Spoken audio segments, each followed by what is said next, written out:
with the main Chip Washington. It's real talk. Man, it's real talk with your main Chip Washington. When it comes to information, the main got an arsenal. Bring you up to speed with what you need. He's the local and nationwide news feed. Let's talk about it. Dialect to do something about it. Chip got the flow wide open if you got questions about it. Man, it's the show that brings you to your raw. To solve all problems, it starts with real talk. Real talk. It's real talk. It's real talk. It's real talk. It's real talk. It's real talk. It's real talk. It's real talk. It's real talk. It's real talk. It's real talk. It's real talk. It's real talk. It's real talk. It's real talk. It's real talk. Yeah. Welcome to Real Talk with your host, Chip Washington. It's real talk. It's real talk. It's real talk.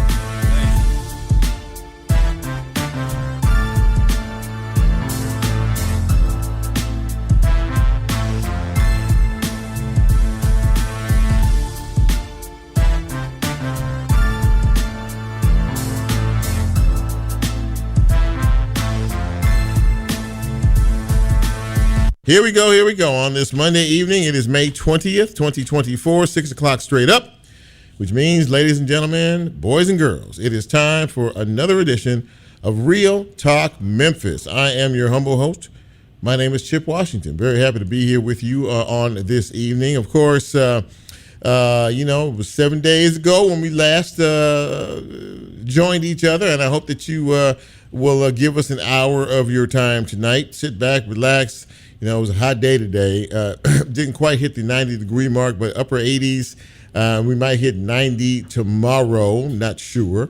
But, yeah, it's hot. And it's a bit warm outside. So if you like this kind of weather, get out, enjoy yourself, go out and have a good time, and be a part of the atmosphere, so to speak.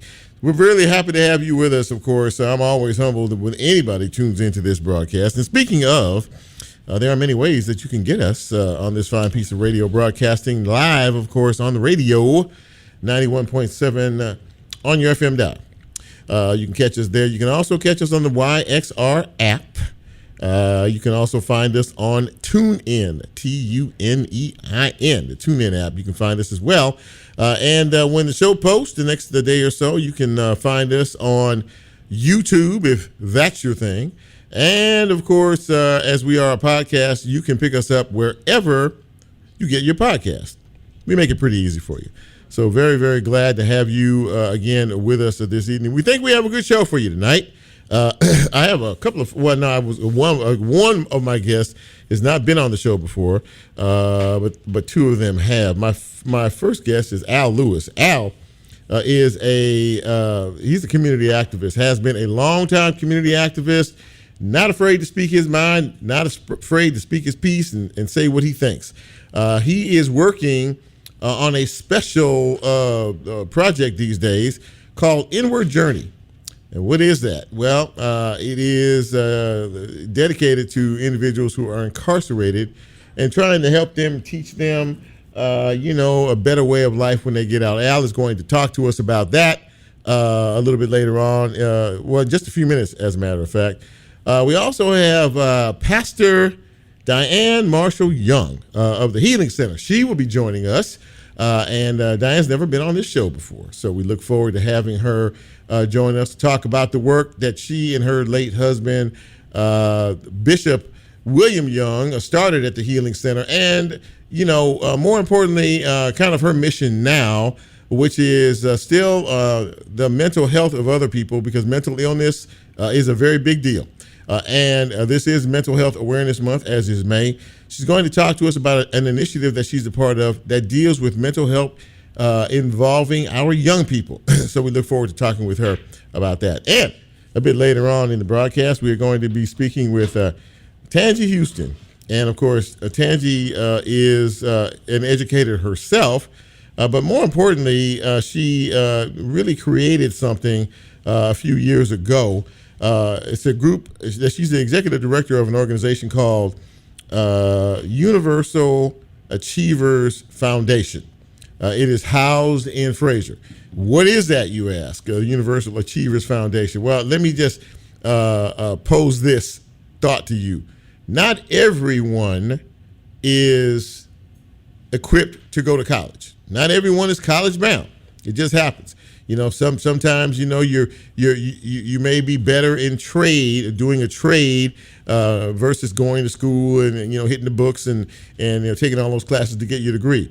Let me tell you something. There's a lot of folks out there who make a whole lot of money in various trades, automotive, air conditioning, anything in that ilk. Well, Tangi realized that a while back, and this organization that she has is dealing with automobiles and auto body work. She's going to tell us about this and why it has become so successful the last few years, and how it may be an option for you or someone you know. So that's the broadcast tonight. We hope, as I said, you stick around for the next hour and join us.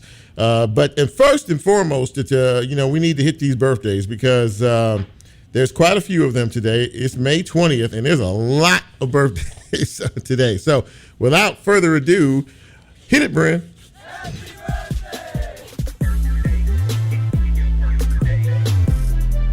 Oh, my God. Happy birthday going out to the following folks. Dorcas Griffin is celebrating her birthday today. Happy birthday, Dorcas.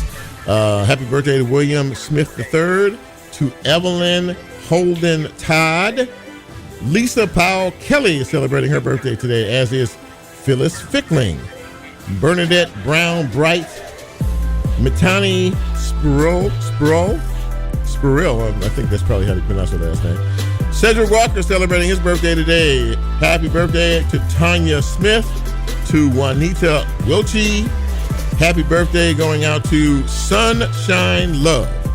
Erica Sanford celebrating today, as is Jasmine Cersei Pate, Erica Lee, Devon Foster, and Isaac, a.k.a. Ike Singleton, all celebrating their birthdays today. So from each of us here at the Real Talk Memphis, we want to wish you a very happy birthday. Hope it's been a day filled with love and laughter and enjoyment. And we hope to be around with you next year to celebrate your next trip around the sun. Thank you, Bren. So let's dig into some news and notes today. Well, first of all, this afternoon, we heard about the possibility of Graceland, the home of Elvis, being foreclosed on. Now, this is, according to the family members, the granddaughter who owns it now says that this is a fraudulent situation. Graceland is not being foreclosed on. It is said that her mother took out a loan, Lisa Marie Presley, some years ago for $3.8 million, using Graceland as collateral. Well, the granddaughter says, nope. So stay tuned. We will check that out and see what that's all about. There was a triple shooting over the weekend, Saturday night, over on the 800 block of Hawthorne Street, leaving one person dead. No suspect information or arrest have been made in that case. So a lot of us have issues with MLGW, correct? Yeah. There may be a way for you as a citizen, especially who lives in the suburbs, to be able to maybe have a voice in the matter. Right now, the suburban counties, the suburban cities rather, Lakeland and Arlington and Bartlett and Germantown and alike, don't have a voice in this on the MLGW board. There are two suburban seats on the board now, but they don't have any voting power. Well, it might be a chance for the suburbanites to have more of a voice in this if this is put on the ballot next year as a referendum. If it is, it will allow some of these suburban communities who pay the same prices everybody else does for MLGW, gas and water, to maybe have a voice in this process. So we'll have to stay close on that particular situation. The county commission is meeting with legal authorities right now because last week, as the Mayor Lee Harris, submitted his budget, he submitted it with no new hires in any county division. Now, the Shelby County Sheriff's Department submitted their budget, which includes the need for over 441 deputies. And he was on this show a week or so ago talking about that. That is not included in the mayor's budget. So right now, he is seeking some type of relief, and he's also stated, he meaning the sheriff, that this might be illegal in terms of what the mayor's office is trying to do here. He's got 441 open positions that he cannot hire for because it is not included in the budget. So he said he would have to take, if there's no resolution, he would take this matter to court. Mayor Harris, for his part, said, well, if I have to go to court, I have to go to court, because right now I don't see anything that's going to change my mind on this. So let's keep an eye on that particular situation as well. For those of you keeping tabs, first of all, school is out 4 days from now. The kids get out on Friday, and another school year is over. Speaking of schools, if you plan on going to or attending the University of Memphis in the fall, they have announced today that they are raising tuition rates by 4%. And now you take that with some additional fees that they have, and you're looking at an additional $400 a month for any student who wants to go to that fine university. So, yeah, that's not the kind of news people are welcome to or want to hear. And finally, we had not one but two barbecue cooking contests over the weekend. From all intents and purposes, everything went well. Seemingly, Smoke Slam went well down by the river. And also the Memphis in May, the original barbecue cooking contest, which was held at Liberty Park, that went well also. And so if you went down there, hopefully you will be able to enjoy that. Both entities have said later on today, they said this afternoon, that they are planning to both come back to their respective locations again next year. So congratulations to everyone concerned, especially the winners of both of those contests. We're going to take a break. Our first break of the evening right now, and when we come back, we'll get into the broadcast. What do you say? This is a beautiful Monday evening in the city. Gang's all here tonight. We're ready to go. This is Real Talk Memphis, just in case you stumble upon us. I'm Chip. You know who you are. Let's take a quick break, and we'll be right back.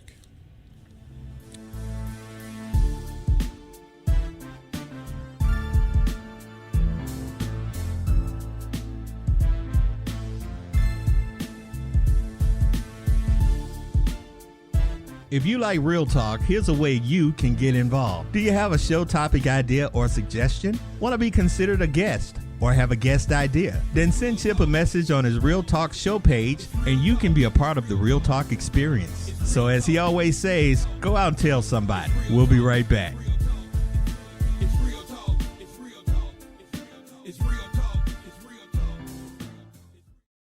Support for WYXR comes from Cultural Arts for Everyone. Stars shine above you, linger a while. Kicking off Black Music Month with 3-time Grammy Award-winning jazz artist Samara Joy. Guess who I saw? Live at the Cannon Center, June 3rd at 7:30 p.m. Tickets available at the box office and all Ticketmaster outlets. Hey, I'm Will from Crosstown Brewing Company. We support WYXR 91.7 FM. A favorite beer is just like a favorite song. We feel something new every time we encounter them. Cheers to playing the hits and tasting the notes.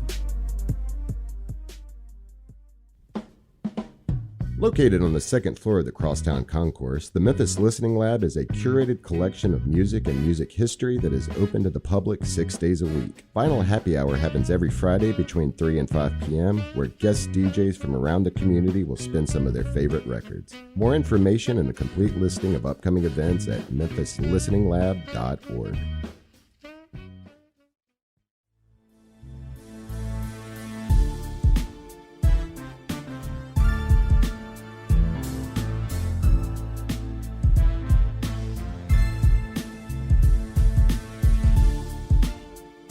Get Real Talk on the TuneIn mobile app under WYXR, and he's now streaming live on Facebook. And you can also catch a rebroadcast on YouTube. Just put WYXR in the search box and hit subscribe. Now back to more Real Talk with Chip Washington.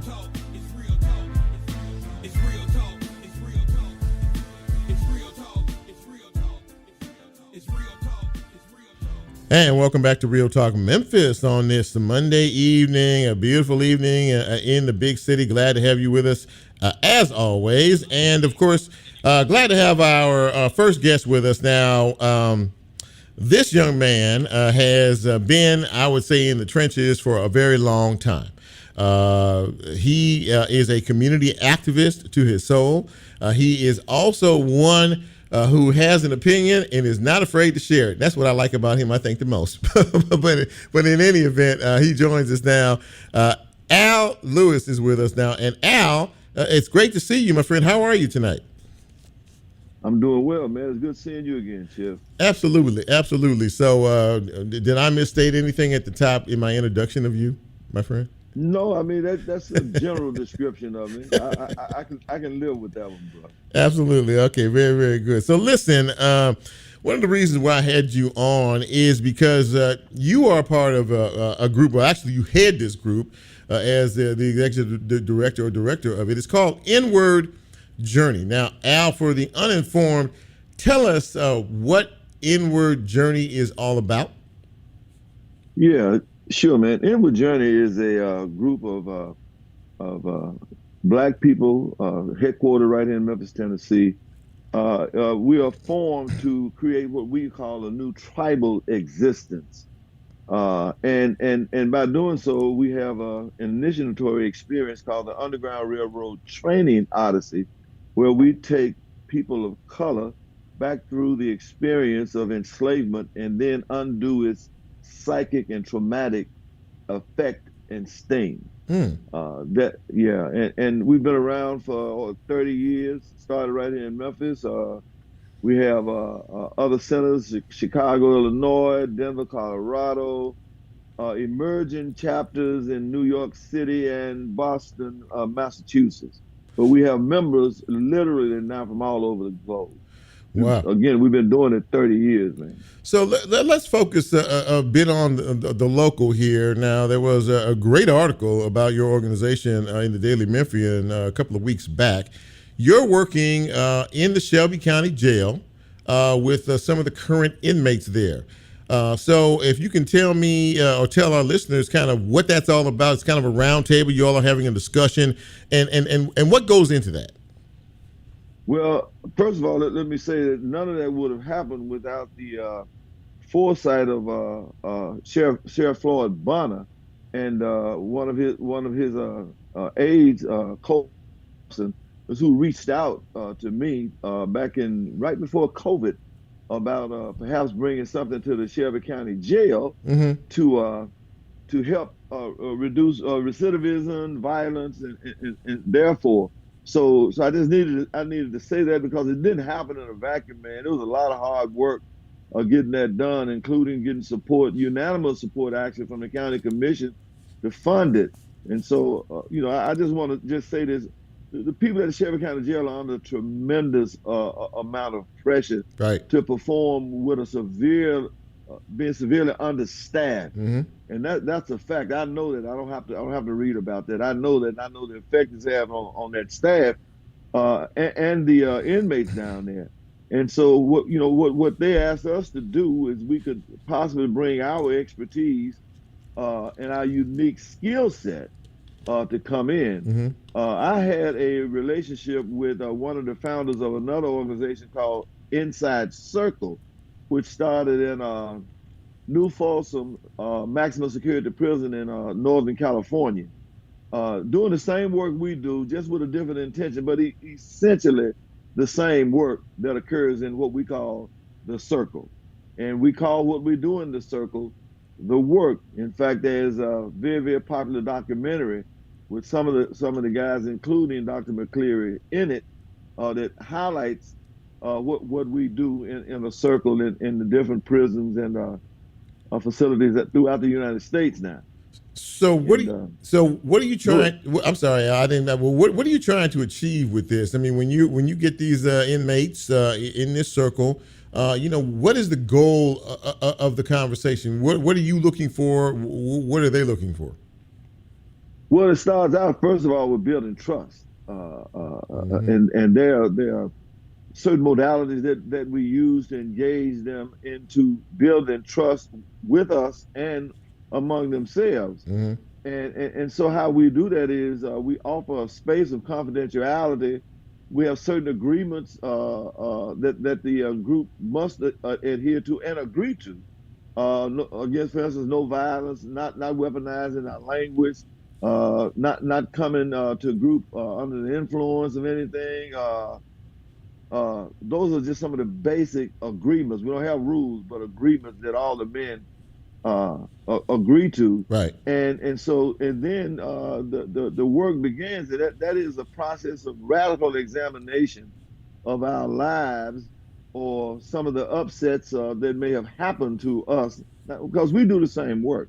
There's some of the upsets or disappointments that may have happened to us, traumatic events. Just to give you an example, this is not from anybody's particular life, but you'll find across the board young men from Memphis, Tennessee, not having fathers or males in the family, generationally now. I'm saying they may not have a father or have a relationship with a grandfather. Right. And that has an impact on a person. And so what we will help them do to examine what impact that had on them, how that may have affected their behavior throughout their lives, and what they can do to redirect or transform themselves in that.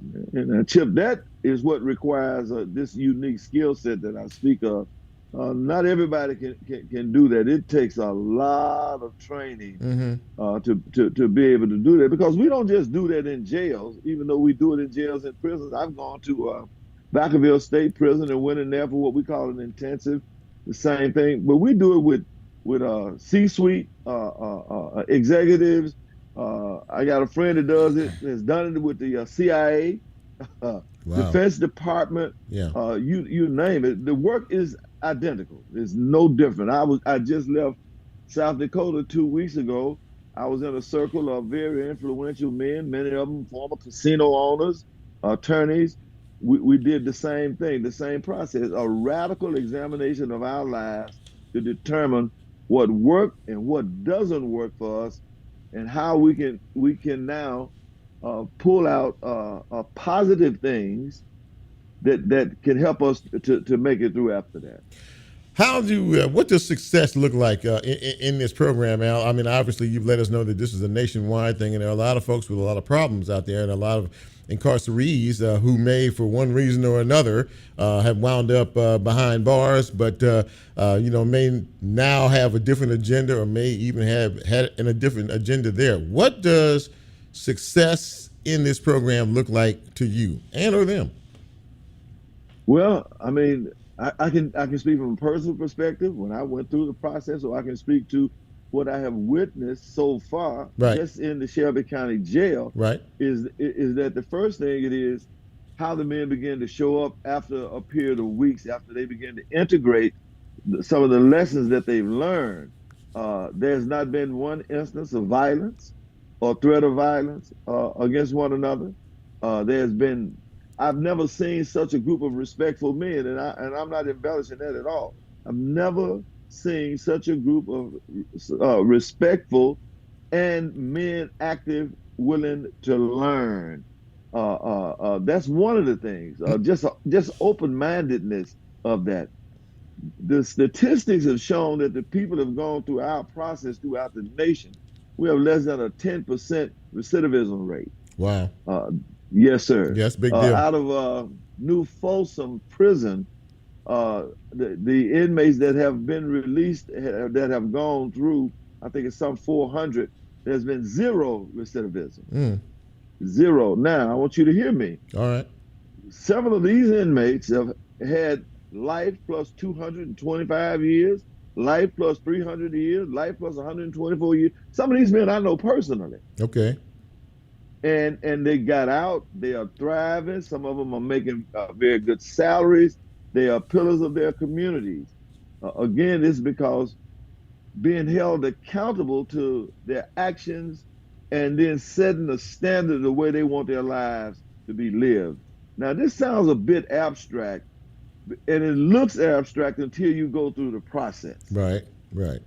Now, you could probably ask our district attorney, our juvenile court judge, our judge. They went through the process. As we've had some other judges in Memphis that have gone through the process of working with. We did what we call 3-day intensive. I think last July, I think, where we brought in members of street organizations, some shot callers from there. The sheriff was there. Coleman Thompson, his representative, was there. Steve Mulroy, Judge Sugarman, and some other members of Inward Journey there. We met at the B Institute. We met for 3 days. And I think they did Channel 5 did an article about that. This is when the district attorney and both the juvenile court judge also agreed that they wanted to bring this process into their organization, of which there's plans to do right now. Well, listen, I am not surprised that this organization has achieved, and even in some instances, this is based on what you just said, even exceeded expectations in terms of what these folks are going through these days. And Al, you've always done yeoman's work. And you're a straight shooter. You're honest about all of this, and I know when you meet with these folks, you're honest about the way things are as well. But it sounds as if you're trying to get them to understand, that there is a better way. And based on what you're telling us, they're starting to receive the message. Am I correct in that? Yes, man. I Brother Elder Jackson, who is the executive director of Inside Circle, I think it was a quote in that article about giving people hope in hell. And you just think about what that means to somebody that came into our environment, right, hopeless 6 months ago, and now you see the light in their eyes, you see life in their bodies again, because remember, this is a pre-sentencing facility. This isn't a penitentiary. Right. Jail is a whole different animal than a prison. Right. And just to be able to captivate their attention and now their loyalty is nothing short of amazing to me, man. I tell you, I feel as safe in that circle as I do anywhere in Memphis, Tennessee. Probably safer than most places in Memphis, Tennessee. And I mean that to the core of my being. Al, I really appreciate you taking time to come on the show. Al Lewis, ladies and gentlemen, doing amazing work in a tough environment out there. But Al, really appreciate you coming on, man. And listen, you're always welcome on this show. Anything that we can do to help further what it is that you're doing for so many folks out there, we're not far away, my friend. I appreciate you. I appreciate you, man, and you have already done that. Thank you so much. Take care, Al. Thank you so much. Al Lewis, ladies and gentlemen, amazing work going on. Hey, not just talking the talk, but walking the walk. Absolutely. And kudos to the Shelby County Sheriff's Office for helping to set this up. We're going to take another break. When we come back, we're going to continue our conversation this evening. It is Mental Health Awareness Month, and we're going to talk a little bit about that with our next guest. This is Real Talk Memphis. I'm Chip. We'll be right back.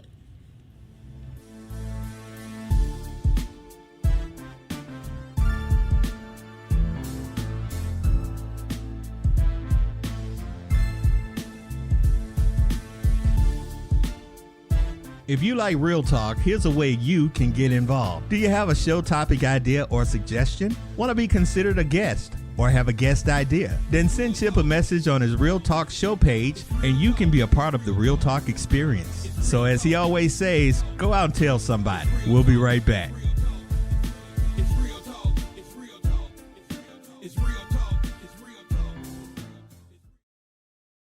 Strange Ways Wednesdays, happening in Health Sciences Park every Wednesday in May, featuring live music on the Shell on Wheels stage, free food and drinks, axe throwing, yoga, and family-friendly activities. Your chance to experience the Edge District every Wednesday evening from 5:30 to 7:30 p.m.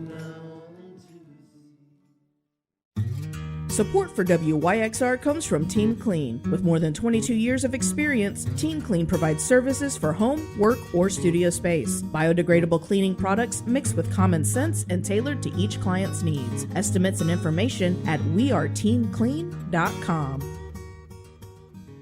Shannon and Cecilia here. Do you love stories featuring community changemakers in Memphis? Don't miss Just Bluffin', a feel-good podcast found online in the WYXR podcast network. Access all our podcasts at wyxr.org.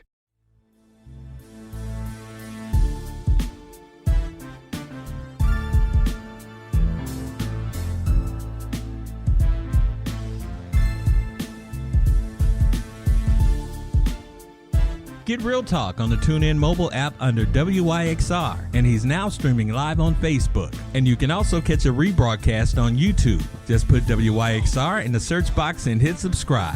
Now back to more Real Talk with Chip Washington.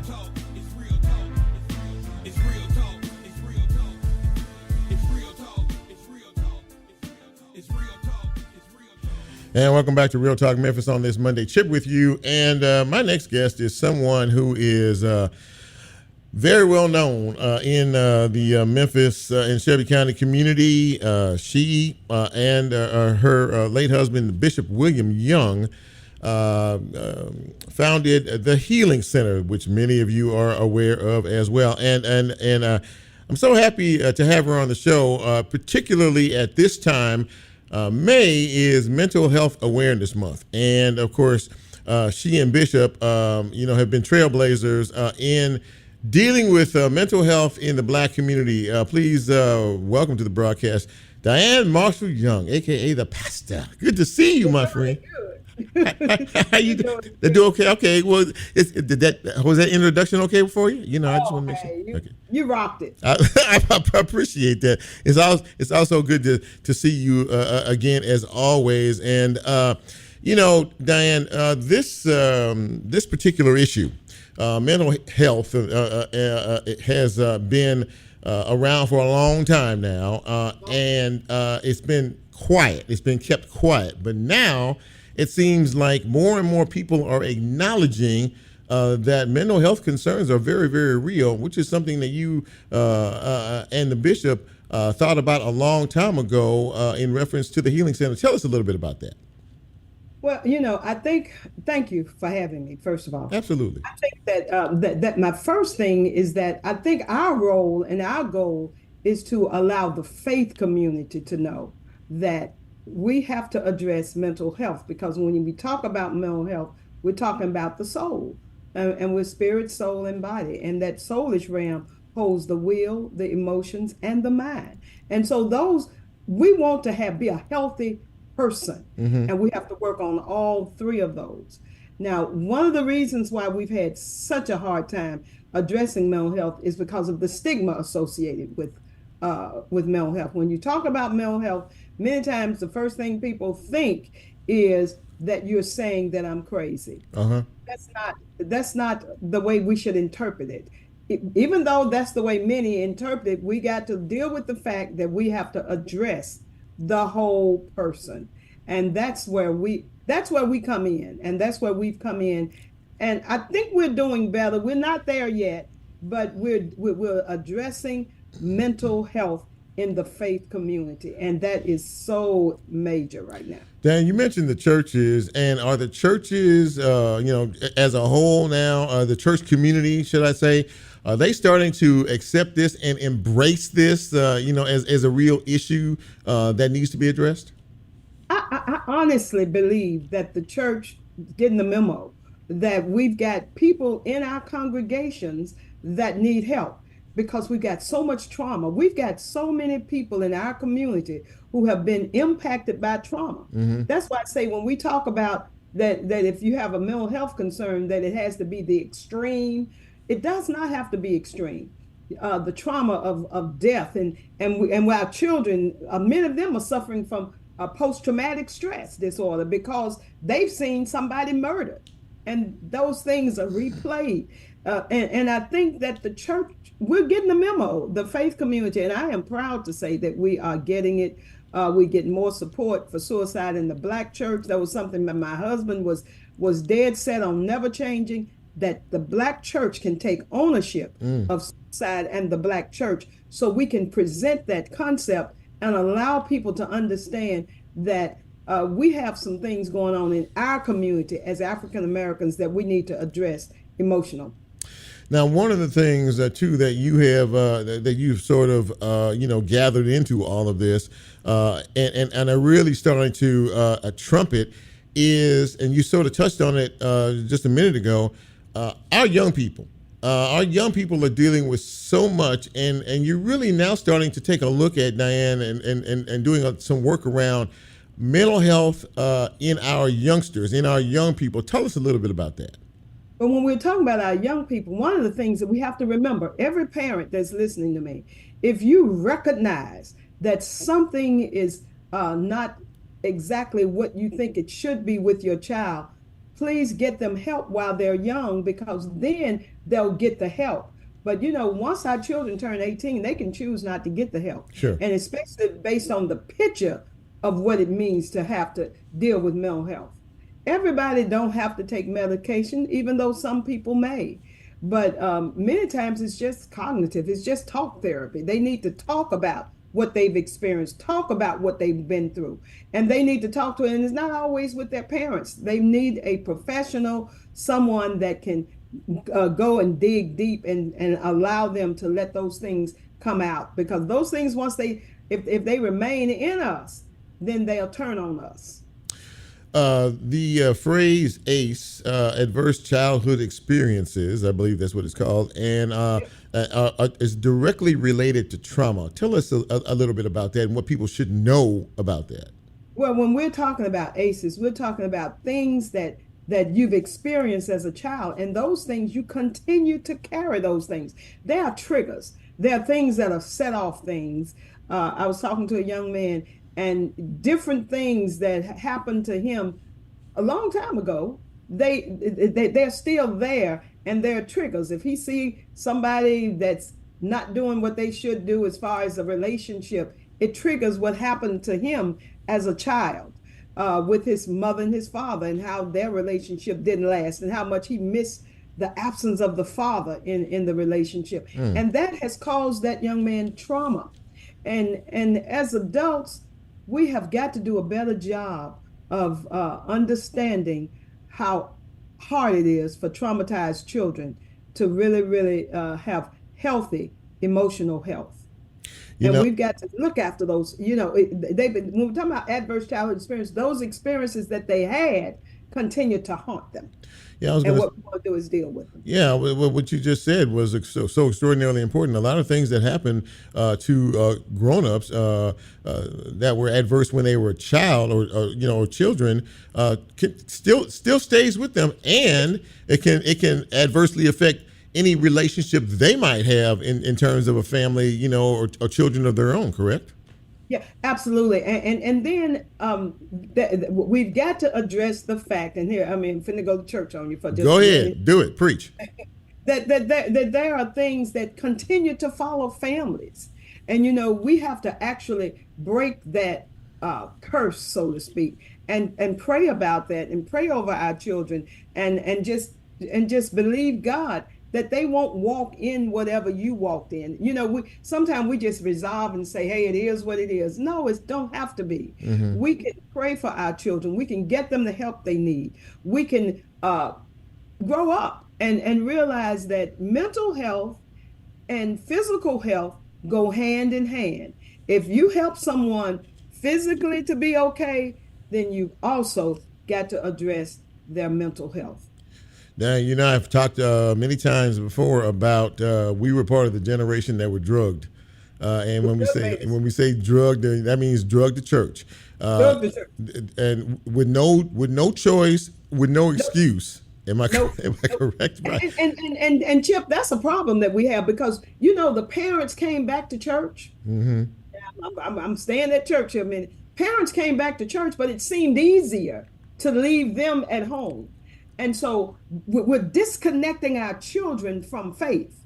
And parents, we've got to take our children back to church. I know it's hard and being sure they're ready and they're dressed and they drag, but it's worth it. Our children need to have that what the church gives dropped in them. It's called koinonia. It's called fellowship. We need fellowship. And so I'm even encouraging the adults, if you haven't gone back to church, you need that fellowship. COVID affected a lot of us in a whole lot of ways, and you run a church, and that a lot of remote things and everything, and people now that the COVID has seemed to move on, at least for the time being, people are coming back to the church house, as you said, but there is a missing element there, and I can say that at the church I attend, we don't see a lot of young people, there, and it has always been preached that you have to.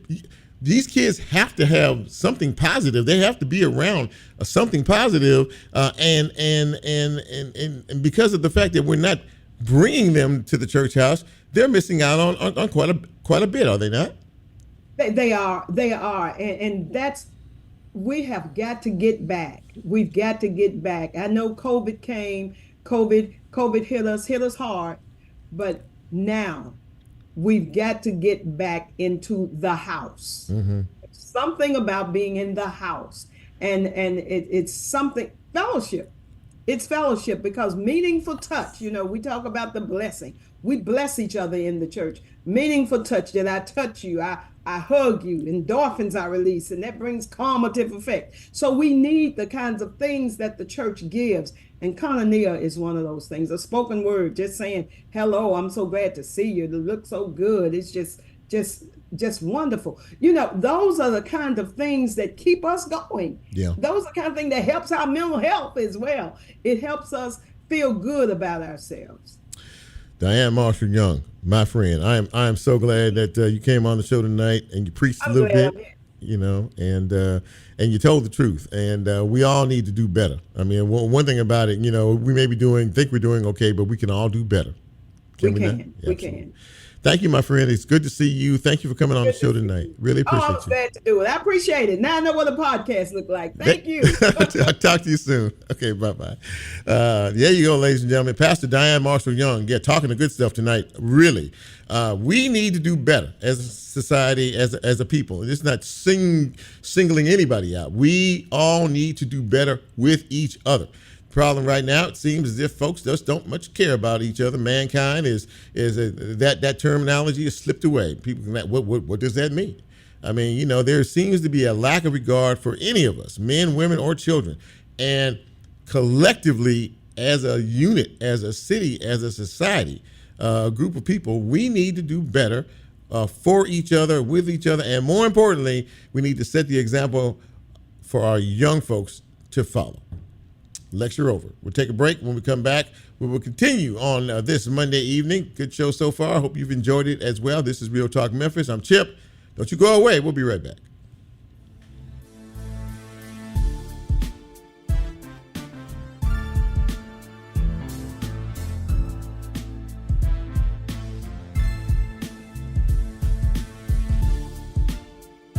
If you like Real Talk, here's a way you can get involved. Do you have a show topic idea or suggestion? Want to be considered a guest or have a guest idea? Then send Chip a message on his Real Talk show page and you can be a part of the Real Talk experience. So as he always says, go out and tell somebody. We'll be right back.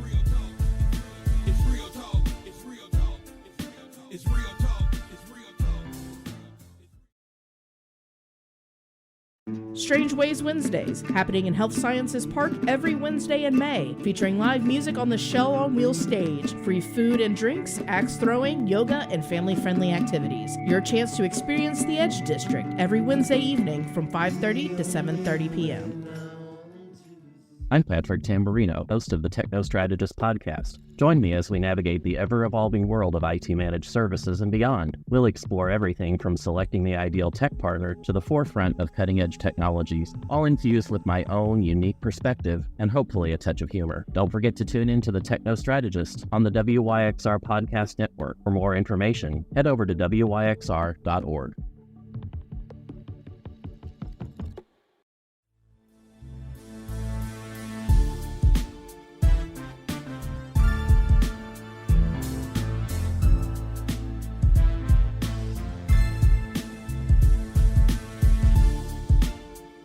Get Real Talk on the TuneIn mobile app under WYXR, and he's now streaming live on Facebook. And you can also catch a rebroadcast on YouTube. Just put WYXR in the search box and hit subscribe. Now back to more Real Talk with Chip Washington.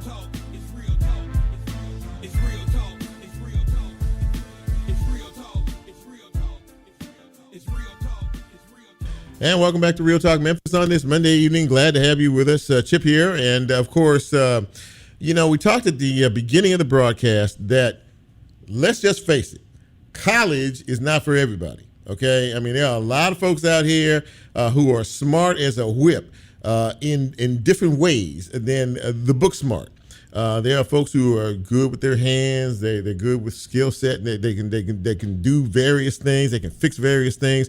And let me tell you something. Those folks make a lot of money, without having to go through the 4-year deal with the books and everything else. Well, my next guest is someone who understands that as a lifelong educator herself.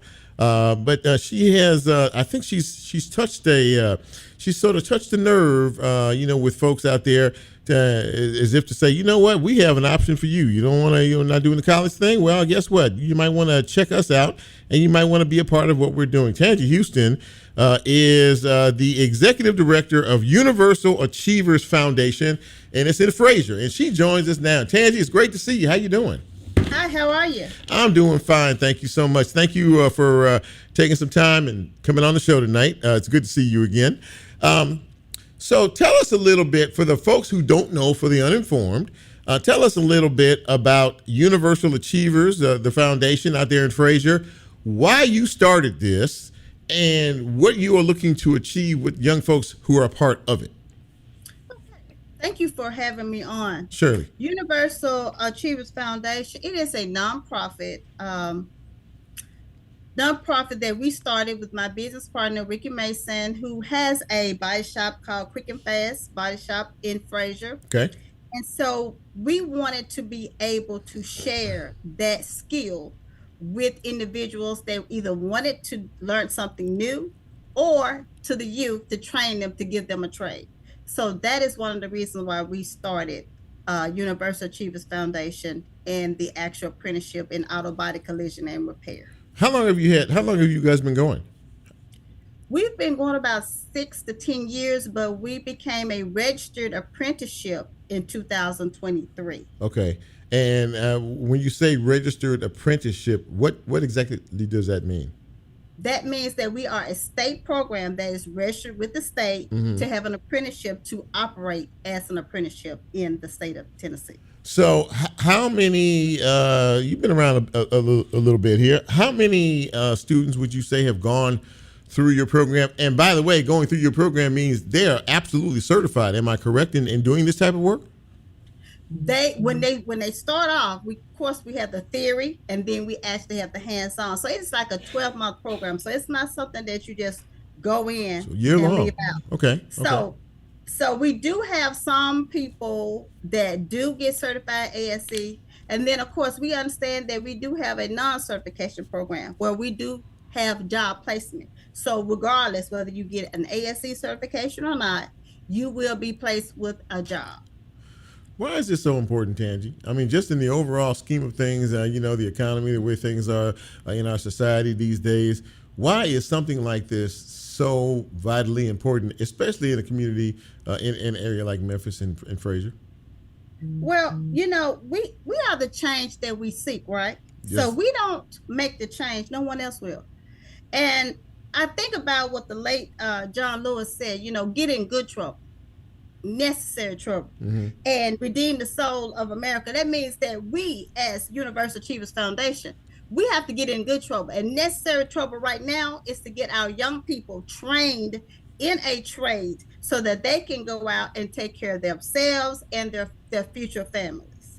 Because like you stated earlier, there are a lot of students that do not want to go to college. So it's not about whether or not they're capable of going. They just do not have the desire to go to college. You know, in thinking about that and thinking about what you said, you know, we're about to start another summer.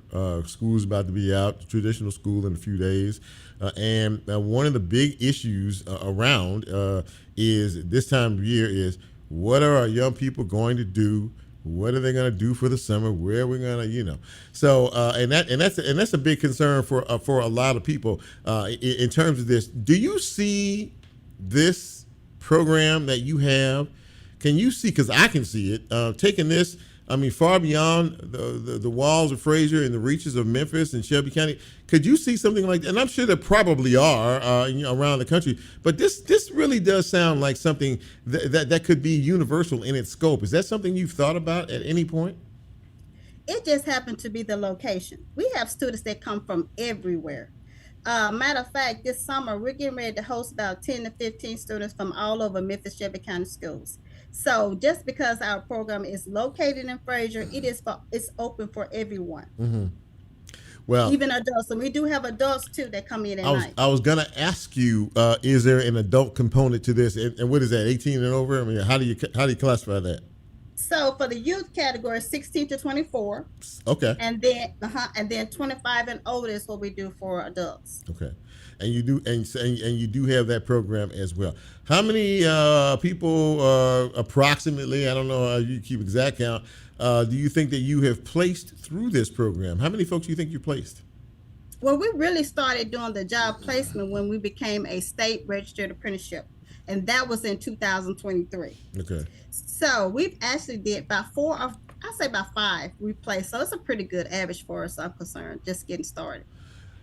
When young people come to you and want to learn and want to know more about your program, and when they go through your program, what do they say? What would they say to someone who asked them, you know, we went through this auto body program, you know, over here, you know, what are some of the things that you hear, some of the positives that have come from the experience that they have going through your program? Well, I know one of them is they're just down to earth people. You come in, they love on you, your family. And even when we place them on the job sites, I personally go out and I, you know, talk to the employer, because I want them to know that, hey, they're still part of us. They're still coming to our class at night, and it's just based on their skill level. But I also want the student to know that I'm your advocate. So if for whatever reason you feel like you're not being treated fairly or whatever's going on, so I represent both sides.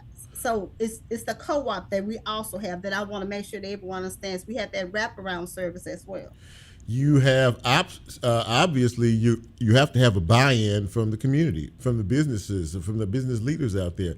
Are they supportive of your efforts? I mean, some of these garages are willing to take some of these young folks, because this is a reach one, teach one thing as far as I'm concerned. And if they get placed at a particular shop, they get to learn on an even more advanced level. But they have to be convinced, the business owners have to be convinced that this is something legitimately for real, and the people that you are producing from your training are going to be successful in this. Do you have that type of business support from the business community out there? We do. So let's make sure we understand this 12-month program. That's why we have the theory and the hands-on. So they're actually training. Yeah. In an actual body shop. Okay. And so we have 2 instructors that will make sure before they even place them that they're ready to go to another body shop. So that whole year they're training, and our ASC theory instructor, he's making sure that they understand. So he's actually training them to be able to understand the vocabulary. We know we have to break down the vocabulary, because even though in your mind you may know what to do, but if they tell you to go over there and change this and change that, if you don't know what they're talking about, how can you do that? So we make sure that our guys are completely trained. And so our instructors make sure that before they place them, their skill levels is at a certain point where they feel like they can release them to go and work at another body shop. Before I let you go, anybody who's interested in finding out more about your fine organization, give us the information, please. Yes, we're located at 2058 Clifton Avenue, Memphis, Tennessee, 38127. Again, my name is Tangua Houston. I am the executive director, and my number is 901-337-0008. Tangua Houston, so great to see you. So proud of what you're doing out there to help so many young folks find a successful career. Wish you nothing but the best of luck, and keep up the great job. Thank you so much for coming on tonight. Appreciate you. Thank you. Good to see you again. Take care. Bye-bye. Bye-bye.